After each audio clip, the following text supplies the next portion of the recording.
Thanks for joining us on this latest webisode of All Politics Are Local. I'm WSAV digital reporter John Dowding. Every week we break down news coming from Washington, D.C. to understand how it affects us right here in the Coastal Empire and the Lowcountry.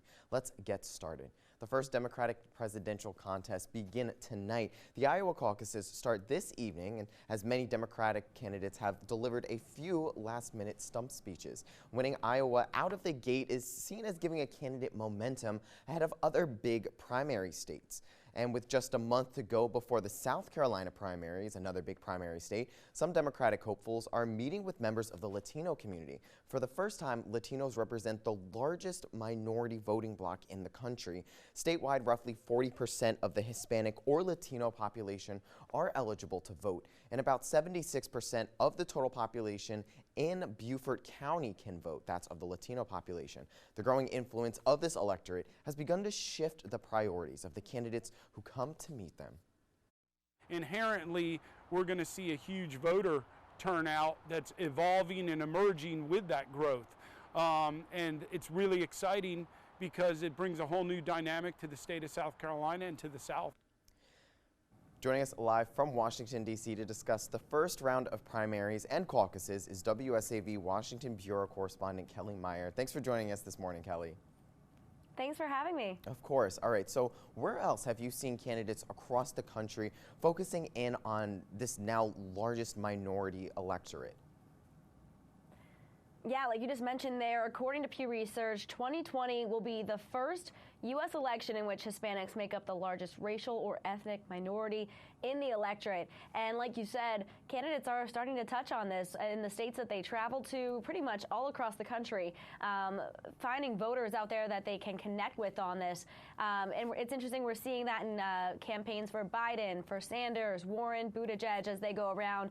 And of course, we're starting tonight in Iowa with that first kind of taste of what we can expect for 2020. But as you were saying, it may not completely indicate who's going to win this race, but it is that first glimpse into what voters are thinking and gives them that momentum to push on forward.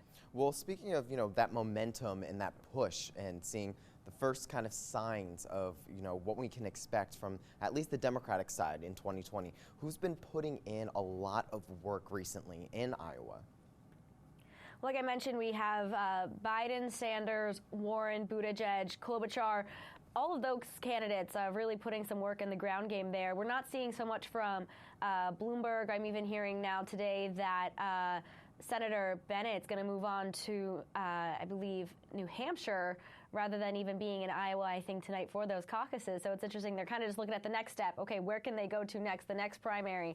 But we actually just had Senator Elizabeth Warren here in our studio connecting with stations in Iowa as well that we serve. And it was interesting to see her use the platform here because she's in D.C., as we know. Senators who are here in D.C. but are also presidential candidates want to be in Iowa, but they're here for the ongoing impeachment trial. So that's Sanders, Warren, Klobuchar, and Bennett. Also here, they're just trying to figure out a way to get back there as soon as possible, as soon as they finish the today's proceedings here, get back to Iowa and be there for the caucuses. So it's really interesting to see them try to still connect with voters even while they're in our nation's capital here. Yeah, because it kind of does tie them down. Like you said, they have to be there for the impeachment proceedings, so they can't really go out and campaign like some other candidates like Biden or former Mayor Pete Buttigieg may be able to do. But, speaking again back about Iowa, what can these results from Iowa have? Will they have any impact on the South Carolina primaries that's less than a month away from us right here? Yeah, it's an interesting question because we know that Ted Cruz won in Iowa back in 2016. And of course, we know that he isn't the president now. He's still in the U.S. Senate. So it'll be interesting to see, how this adds to their further momentum as we head into Super Tuesday, like you said, into South Carolina, New Hampshire. things like that. But it does give that first glimpse of how voters are feeling. And Iowa is a very politically charged state, and the voters who go out and caucus are very politically savvy.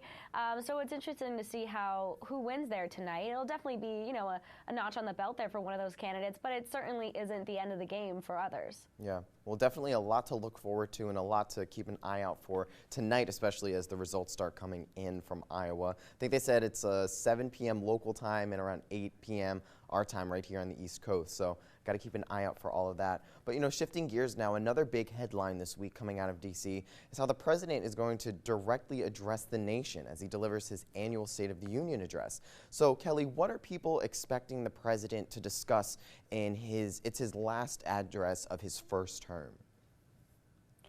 Yeah, I think people are expecting him to address the trade deal. I'm sure he'll be mentioning military, immigration, and economy. Those are some of the points you can almost bet that he is going to touch on. But like you said, we also have the impeachment trial happening here.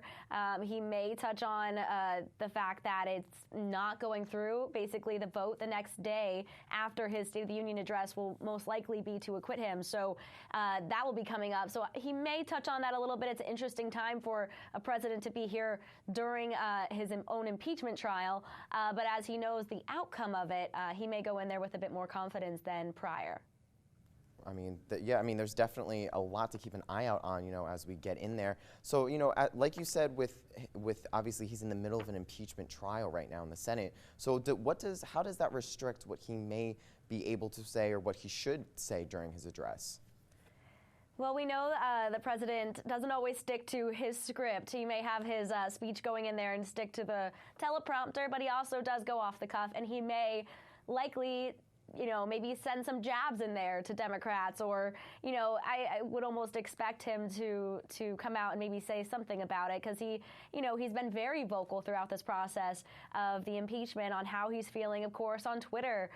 So I can imagine him doing the same maybe during the speech tomorrow night, depending on if he sticks to his prompter or not. Yeah, definitely. That he is notoriously known for throwing in some curveballs in there. But, you know, like I said, we'll keep our eyes on it. But let's talk about impeachment right now. Closing arguments in President Trump's impeachment trial will be delivered today by House managers and President Trump's defense team. On Wednesday, the Senate will have a final vote on whether to convict and remove him from office, and a vote for acquittal, however, is expected. The Republican majority in the Senate wishes to acquit, while a few Democrats are facing some pressure over a final decision.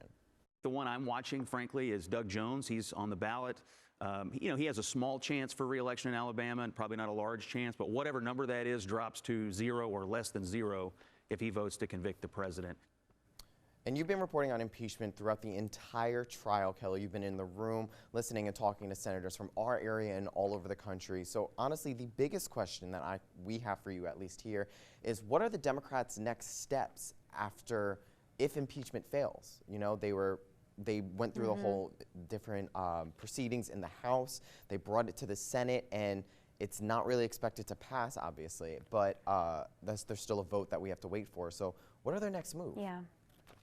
There's a few answers to that. We still may see the House and Congressman Adam Schiff bring up a chance to subpoena John Bolton over there in the House, and they could continue this process if they'd like. But I think you're also going to see Democrats really shifting on to the 2020 election. And I think generally up here on Capitol Hill, you're going to see that shift go right to the campaign trail as soon as we see Iowa tonight. And it not only kicks off and gives the momentum to these candidates, it really kind of takes that spotlight off of Capitol Hill and off of Washington and onto the campaign trail. So we really know that when a presidential election year comes up, it generally slows things down here on Capitol Hill. We know the steam is the wind's going to get taken out of the sails here and get shifted to the trail, and that's really what's likely going to happen, and Democrats might shift their focus just on gaining the White House or gaining seats in November's election. Like you mentioned there, Senator Doug Jones, is looking out for the vote on Wednesday and how he plans to decide to vote on these 2 articles of impeachment.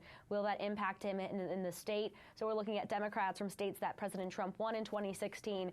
So Democrats are looking at how they could keep their seats, how they can win the majority and keep the majority in the House and win the majority in the Senate.